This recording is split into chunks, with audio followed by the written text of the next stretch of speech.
Esta pequeña clase de formación en la Escuela Superior de Hostelería Bilbao, y bueno, pues en este caso lo que vamos a tratar es el tema de las carnes. Vale. Cuando hablamos de carnes, pues bueno, hablamos de lo que es el tejido muscular que componen diferentes tipos de animales. En este caso estaríamos hablando del tejido muscular que está unido al esqueleto de los animales mamíferos. Esta va a ser una de las características. Aunque luego veremos que en el código alimentario pues aparecen otros animales, ¿no? Incluirían lo que son las aves y otro tipo de animales. Lo que sí es importante es que dentro de lo que es la definición de carnes hay un aspecto que es fundamental, que es quizás lo que define las carnes, y es que son utilizadas para el consumo humano. Es decir, tienen que ser músculos o partes de estos animales que sean aptos para el consumo humano. Entrarían dentro de lo que son los alimentos. Dentro de lo que son las carnes incluimos también lo que son los despojos y las vísceras que podamos encontrar dentro de lo que son estas carnes. Bien. Para que nosotros, de alguna manera, podamos considerar un músculo de un animal que se ha sacrificado, lo podamos considerar como carne, es decir, que ese músculo sea comestible, todos los animales que nosotros vamos a sacrificar o que se van a sacrificar para el consumo humano, tendrían que pasar por estos dos procesos. ¿De acuerdo? Estos dos procesos serían, por una parte, el rigor mortis y por otra parte, la maduración. Sin estos dos procesos no podríamos hablar de carne. Hablaríamos de musculatura, hablaríamos de otras cosas, pero no hablaríamos de carne. El rigor mortis es el primer proceso que se da después de lo que es la muerte del animal. El rigor mortis significa algo así como la rigidez cadavérica. Nosotros sacrificamos el animal, ese animal se queda duro, se queda todo lo que es la musculatura, se paraliza, se queda dura, y después de pasar este proceso de rigidez cadavérica pasaríamos a otro de los cambios, que sería lo que es la maduración. Bien, cuando hablamos de rigor mortis, una de las cosas que ocurren durante este proceso de rigidez es que, bueno, pues que todo lo que son las células del animal, de alguna manera necesitan una serie de nutrientes que los va a ir absorbiendo durante la vida del animal, y que en el momento del sacrificio, pues todos estos recursos se detienen. Necesitaría, pues bueno, el ATP, el trifosfato, para poder pues bueno, ejercer sus funciones musculares. En este caso, una vez que está el animal muerto, pues esas funciones no se dan. Una de las cosas que ocurre con este ATP es que se va degradando. Según se va dando esta rigidez, en este proceso de curva de rigidez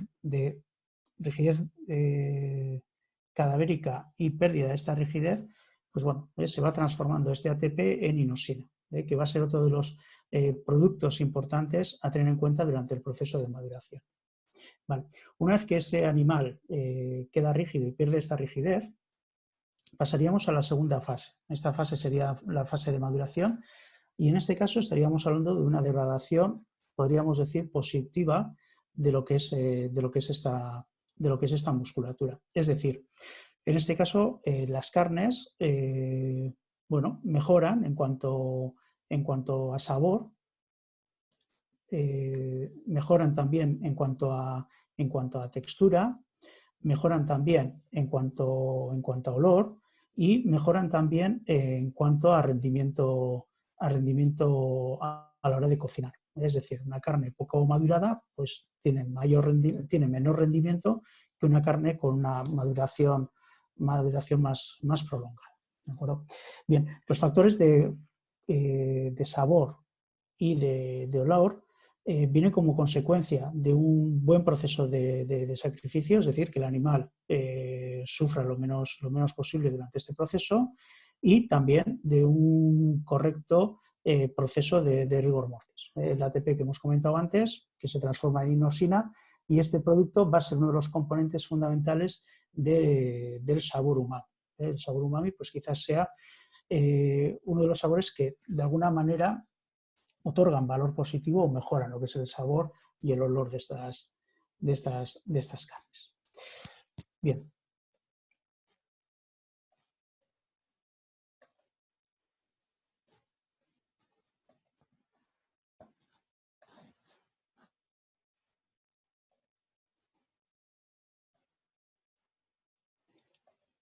Bien, pasado este proceso, pasaríamos a lo que es el tratamiento de la carne. Es decir, nosotros podríamos despiezar lo que son los animales. Tendríamos lo que es la canal, que sería todo lo que es el animal entero, ¿de acuerdo? Despojado de lo que son vísceras, etcétera. Tendríamos lo que es la media canal, que sería, pues bueno, ese animal esquinado a través de lo que es su columna vertebral en dos mitades simétricas. También obtendríamos lo que son los despojos y lo que son las vísceras. Despojos hablaríamos pues, de todos aquellos órganos que en principio quedarían fuera de lo que es la canal, y vísceras hablaríamos de aquellos órganos que de alguna manera entrarían dentro o que se podrían comercializar junto con la canal. Bien, a partir de aquí podríamos descuartizar, es decir, esas medias canales podríamos dividir en dos fracciones y ahí sacaríamos por una parte lo que es el cuarto delantero y el cuarto trasero, y por último tendríamos lo que es el despiece, que sería pues bueno, las piezas que nosotros podríamos sacar de cada uno de estos cuartos. Es decir, aquí obtendríamos pues, lo que son piezas comerciales, como puede ser el solomillo, como puede ser la babilla, el redondo, etc. Bien, tenemos aquí un pequeño bueno, dibujo, esquema de lo que es la estructura de la carne. Dentro de lo que es la carne encontraríamos diferentes tejidos. Quizás el que más nos llama la atención sería lo que es el tejido muscular, que estaría formado por todos estos, pues bueno, todo lo que son estas fibras que forman a su vez pues un conjunto de fibras que formarían lo que es un haz muscular, y a su vez veremos que están compuestos o que están rodeados de una vaina de tejido conectivo. Esta vaina de tejido conectivo, que fundamentalmente nosotros lo identificamos muchas veces como nervios, ¿no? Como membranas que van a estar alrededor de lo que son los músculos, es realmente lo que le va a dar fuerza y lo que le va a dar firmeza a lo que es la carne. Es decir, una carne o un músculo que va a necesitar muchísima energía, como por ejemplo para soportar lo que es el peso del propio animal, su composición en tejido conectivo va a ser mayor que otras piezas que en principio tengan menos requerimientos, como puede ser un solomillo que está alojado en la parte superior del animal y a nivel interno, ¿no? Pegado a lo que es la columna vertebral cerca de lo que son los riñones, con lo cual pues, bueno, es una pieza muchísimo más tierna y que en principio pues, no necesitaría tanto con tejido conjuntivo o conectivo para ser funcional. Aparte de todo esto, tendríamos lo que son las grasas que de alguna manera podemos encontrar formando parte de lo que es la musculatura. Aquí tenemos un corte, como puede ser, pues esto sería un osobuco, que sería parte de lo que es el morcillo, con lo que es el hueso y con ciertas partes de grasa alrededor. ¿Vale? Dentro de lo que son las grasas encontraríamos tres tipos. Por una parte encontraríamos una grasa que va a estar a nivel periférico, que estaría entre la piel y lo que es el músculo, que va a ser una grasa que va a proteger fundamentalmente a lo que es el animal del exterior. Que esto encontramos pues, en las cintas de chuletas, en la parte externa. En este caso pues, se ve, ¿no?, que rodea todo lo que es la pata. Tendríamos también grasa que queda infiltrada dentro de lo que son los músculos. Y en este caso sería la responsable del marmolado de lo que son las carnes. Su función es lubricar lo que es esa musculatura según va ejerciendo su función, y quizás también sea uno de los responsables de aportar sabor a lo que son los diferentes tipos de carnes. Por eso en una chuleta, en algún corte específico, pues bueno, aquellas piezas que tienen más grasa infiltrada, un cerdo ibérico, por ejemplo, pues quizás tenga un aporte de sabor mayor que carnes excesivamente magras. Y dentro de las grasas encontraríamos también pues, lo que son las mantecas, que en este caso serían pues bueno, aquellas grasas que de alguna manera bueno, rodean lo que son órganos, protegen a lo que son los órganos y que muchas veces pues, bueno, se suelen situar en la zona de la riñonada, etcétera, y que son grasas que nosotros podemos utilizar muchas veces pues, para condimentar, para cocinar y bueno, pues para trabajar dentro de lo que es la cocina. ¿Vale? Con lo cual, recapitulando un poco, dentro de lo que es la estructura de la carne, pues encontraríamos el tejido conjuntivo, que está compuesto por colágeno y elastina. El colágeno va a ser dentro de lo que es el tejido conjuntivo, el que le va a dar fuerza a este tejido conjuntivo. Y tiene una característica especial y es que en condiciones normales, cuando el animal está sin tratar, eso forma parte o tiene una estructura muy, muy dura, pero tiene la particularidad que en el momento que nosotros bueno, pues, aplicamos calor, aplicamos humedad, por hidrólisis conseguimos que este colágeno duro se transforme en una estructura blanda, una estructura gelatinosa, que es lo que le va a dar melosidad y lo que le va a dar de alguna manera, pues bueno, esa jugosidad a piezas, ¿no? Que en principio duras, pero que luego son, pues bueno, muy, muy jugosas, como puede ser, ¿no? Pues una carrillera o un rabo, lo que sea, ¿vale? Tendríamos el músculo que hemos hablado y las grasas que también hemos hablado, ¿vale? Bien. Hablando de carnes, hablaríamos o encontraríamos en el mercado también diferentes tipos de carnes, ¿no? Atendiendo a su temperatura de conservación. También aquí encontraríamos carne fresca, que es la que habitualmente encontramos pues, bueno, en las carnicerías y es la que se suele vender al detalle. Carne refrigerada, que en este caso son carnes que sin llegar al punto de congelación de menos 18 grados, sí son carnes que presentan cierta rigidez y se comercializan de esta manera. Su tiempo de, bueno, pues de conservación es mayor. Y por último encontraríamos también carne congelada. En este caso, a diferencia de la carne refrigerada, estaríamos hablando de carnes que bueno, alcanzan esa temperatura mínima de menos 18 grados y tienen una conservación prolongada, de prácticamente un año de duración. Otra de las carnes que nosotros podemos encontrar, o de clasificaciones que podemos encontrar en las carnes, son su clasificación en función del color. Este color viene asociado a lo que es la mioglobina, que va a ser la proteína responsable del transporte del oxígeno y del hierro dentro de lo que es la musculatura y que se va a dar en animales, pues generalmente pues con unas necesidades energéticas muy, muy altas, como puede ser un animal salvaje, y también en animales que, bueno, pues que van acumulando con la edad, con lo cual también se suele dar en animales más longevos o con más edad. Dentro de ellas encontramos tres tipos de carnes, carnes rojas, carnes blancas y carnes negras. Y en este caso hay una relación fundamentalmente entre el contenido de mioglobina y también el contenido de grasas. De tal manera que nosotros podemos encontrarnos carnes rojas que van a tener un contenido en mioglobina muy alto y un porcentaje en grasa también muy alto. En este caso estaríamos hablando de animales de vacuno mayor, estaríamos hablando de animales que, bueno, pues que tienen cierta edad. Encontraríamos también carnes blancas. En este caso, la relación es la opuesta a la carne roja, es decir, estaríamos hablando de carnes con poco contenido en mioglobina y poco contenido en grasa. En este caso hablaríamos de carnes como puede ser el pollo, puede ser el conejo, ese tipo de carnes. También podríamos encontrarnos en animales jóvenes, como puede ser la ternera, que bueno, en su versión con más edad, encontraríamos dentro o clasificaríamos dentro de lo que son las carnes rojas. Mientras la ternera, pues bueno, podríamos encontrar dentro de la clasificación de carnes blancas. Y por último tendríamos las carnes negras. En este caso estaríamos hablando justo de los extremos. Tendríamos un contenido en mioglobina muy, muy alto y un contenido en grasa muy, muy bajo. Aquí encontraríamos todo lo que son los animales salvajes de caza. Son animales que están bueno, pues ejercitándose en todo el rato y no les da tiempo de alguna manera a acumular grasa. Y aquí hablaríamos pues, de ciervos, jabalíes, este tipo de animales. Bien. Por último, hablaríamos de lo que es la clasificación de dos conceptos dentro de lo que son las carnes y que formarían parte de la clasificación de las piezas de las carnes. Hablaríamos de dos conceptos. Por una parte, concepto de calidad y concepto de categoría.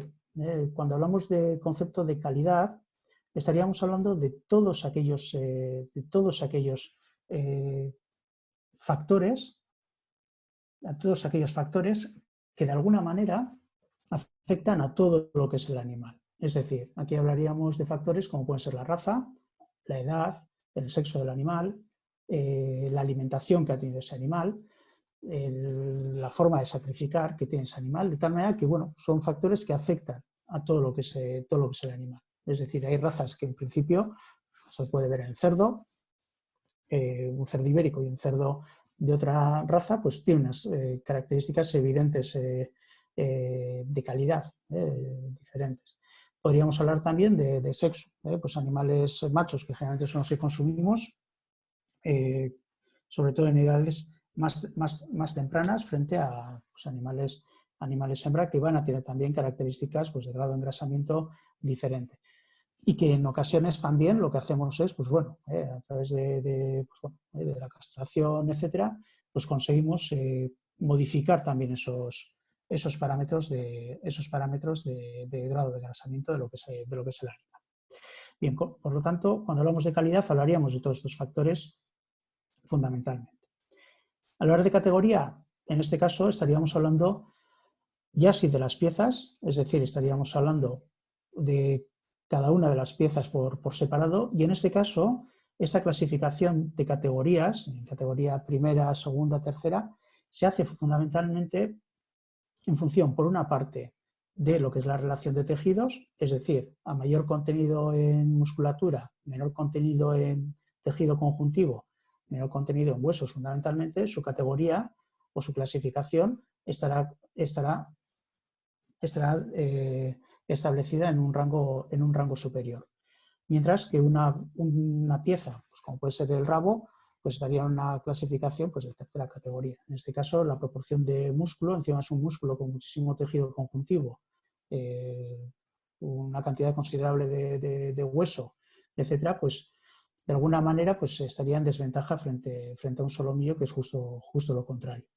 En este caso, también habría que tener en cuenta no solamente la proporción de tejidos, sino también el rendimiento que nosotros podemos obtener a la hora de aplicar diferentes técnicas culinarias. Es decir, un solomillo podemos aplicar todas las técnicas culinarias, podemos comerlo crudo o en carpaccio, lo podemos asar, que es lo más habitual, e incluso en ocasiones pues bueno, lo podríamos hasta plantearnos el cocerlo. Mientras que en otros casos, como puede ser un morcillo, un zancarrón, pues esto es más difícil. Las técnicas culinarias a aplicar, en este caso, son muchísimo más limitadas.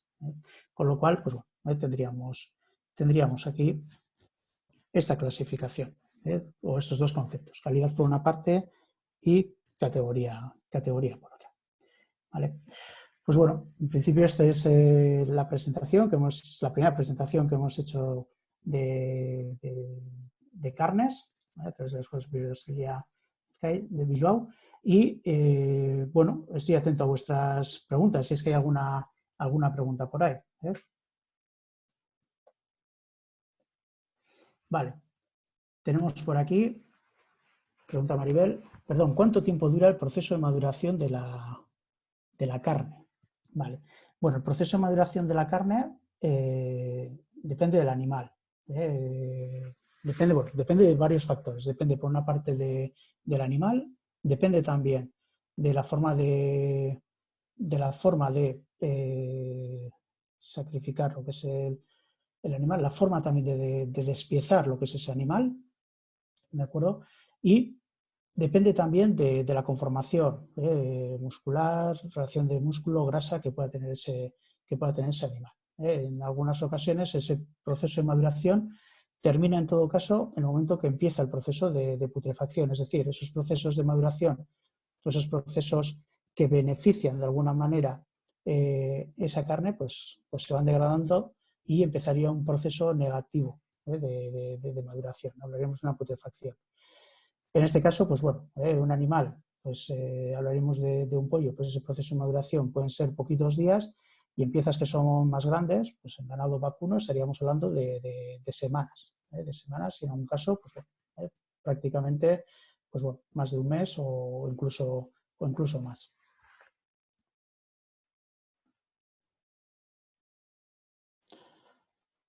Vale. Luego tenemos otra pregunta también de Maribel. Eso es, dice, desde que se produce el matanza de un animal, ¿cuánto tiempo debe transcurrir aproximadamente para que sea apto para su consumo? En este caso también depende del animal. Hay animales que de un día para otro los podríamos empezar a consumir. En otros casos, en animales más grandes, en vacuno, pues puede pasar tranquilamente una semana desde que nosotros sacrificamos el animal hasta que se empieza a consumir. Esos serían los tiempos mínimos. Es decir, legalmente nadie te impide comer una cinta de chuletas pasada una semana desde que se sacrifica el animal. Sin embargo, sabemos que bueno, ese animal, si nosotros dejamos madurar durante varias semanas más, vamos a conseguir una mejora en cuanto a rendimiento, en cuanto a sabores, en cuanto a texturas. De tal manera que, bueno, cuanto más podamos prolongar ese proceso de maduración, pues en ese caso sería mejor opción. Vale. Nos pregunta Nora, si no se producen los cambios post-mortem, ¿de qué estaríamos hablando? Bueno, pues en este caso estaríamos hablando de un animal sacrificado. No se darían esos dos procesos para hablar de lo que es un carne, entendido como una musculatura comestible o apta para el consumo humano.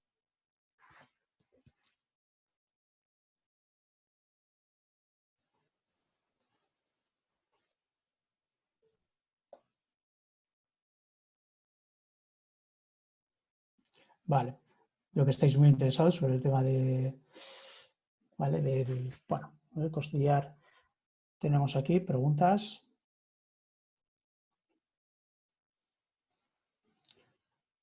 Vale, ¿cuánto tiempo se puede tener como máximo el costillar de vacuno? Bueno, pues depende. Depende de las condiciones en las que nosotros conservemos ese costillar de vacuno y de la conformación que tenga ese costillar de vacuno. Es decir, si estamos hablando de un animal bien sacrificado, un animal grande con un contenido en grasa relativamente alto, con un peso también relativamente elevado, y lo mantenemos en unas condiciones controladas de temperatura, de humedad, etcétera, podríamos hablar de meses, 2, incluso más.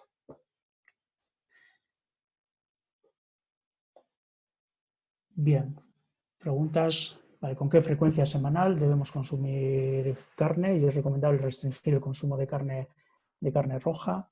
Bueno, en principio hay quien diría que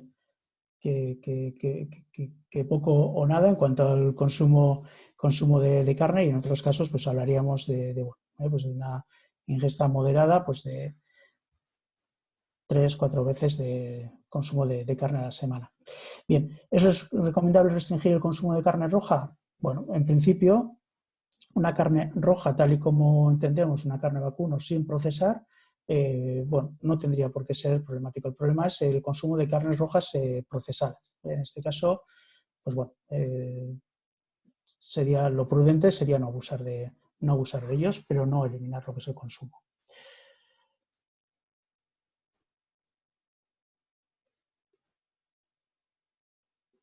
Vale.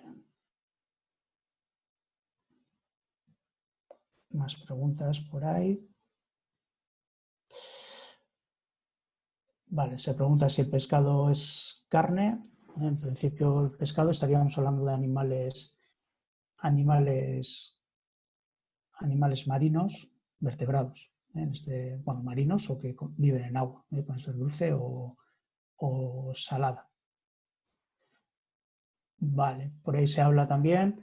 Nosotros apenas dejamos un cerdo 3 o 4 horas desangrando, reposando, y no es correcto comerlo. Vale, en principio lo adecuado es que el sacrificio sea el adecuado mediante aturdimiento para que sufra lo mínimo posible el animal, y posteriormente dejaríamos que ese animal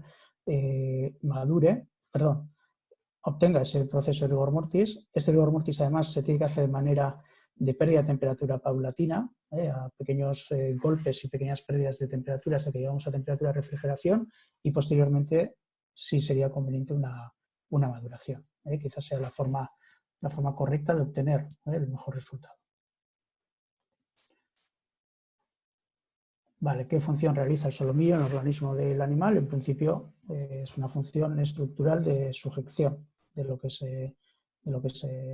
la columna, etc. Esa la altura del coxis.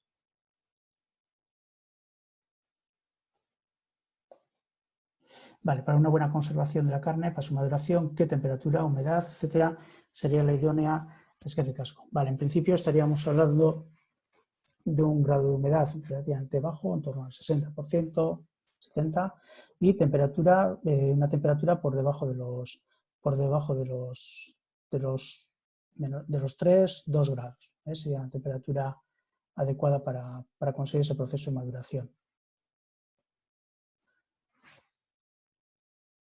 Vale, hay que pelar la caza, nada más cazarla. ¿Cuánto tiempo después podemos consumirlo? Vale, en el caso de la caza, lo adecuado sí sería despojar lo que es, de la piel, viscerar también, de tal manera que, bueno, tanto lo que son las vísceras como la piel, pues bueno, podemos encontrarnos enzimas, podemos encontrarnos bacterias que en el momento que el animal se sacrifica, pues se empiezan a activar y empiezan a degradar lo que es ese animal. Con lo cual, para mantener mejores condiciones higiénicas, lo adecuado sería tanto viscerar como retirar lo que es la piel. ¿Y cuánto tiempo después podemos consumirla? Pues depende también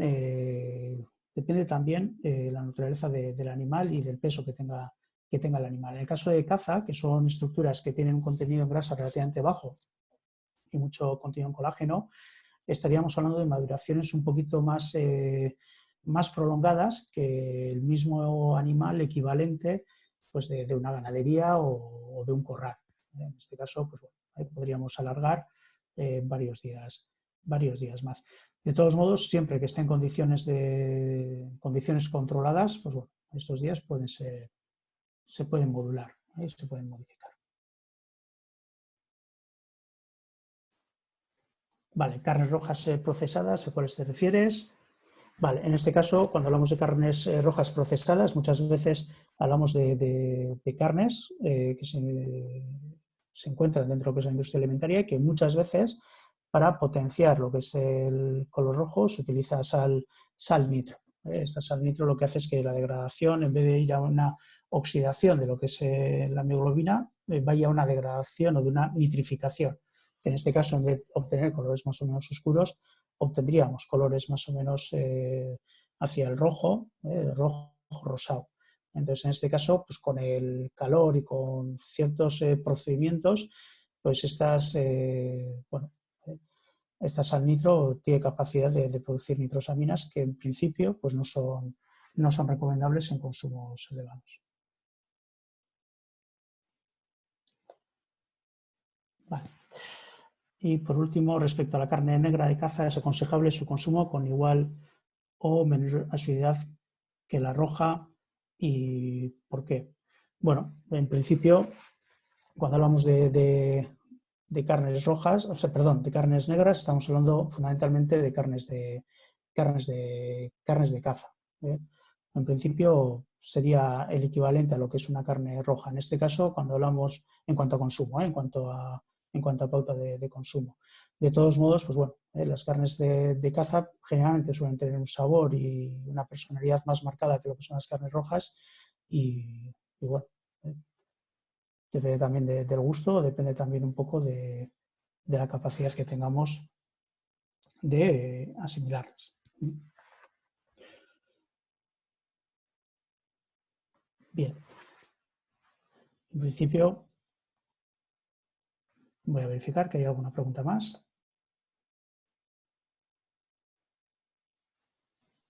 Vale, sí, hay una última pregunta.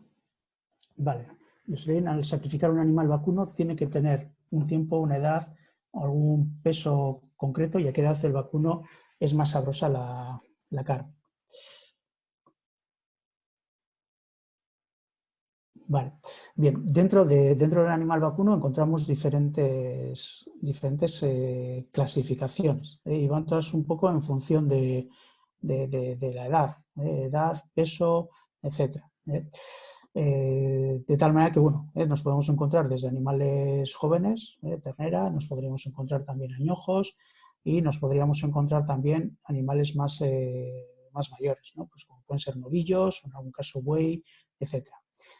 A la pregunta de qué edad del vacuno es más sabrosa la carne, pues generalmente el vacuno mayor va a tener mayor capacidad de bueno, acumular grasas, acumular mioglobina, y bueno, van a ser elementos que de alguna manera van a potenciar lo que es el mayor sabor de estas carnes. De todos modos, estos factores vienen unidos un poco a lo que es la alimentación, de tal manera que sí es cierto que con más edad hay más capacidad bueno, de acumular ciertos nutrientes, pero sí es importante que esa alimentación sea la adecuada para potenciar también bueno, esas características de mejor sabor, aroma, etcétera, dentro de lo que es la carne. ¿Vale? Bien, pues hasta aquí con esta primera presentación de las carnes y bueno, esperemos encontrarnos en próximas ocasiones. Un saludo y hasta la siguiente. Sergio.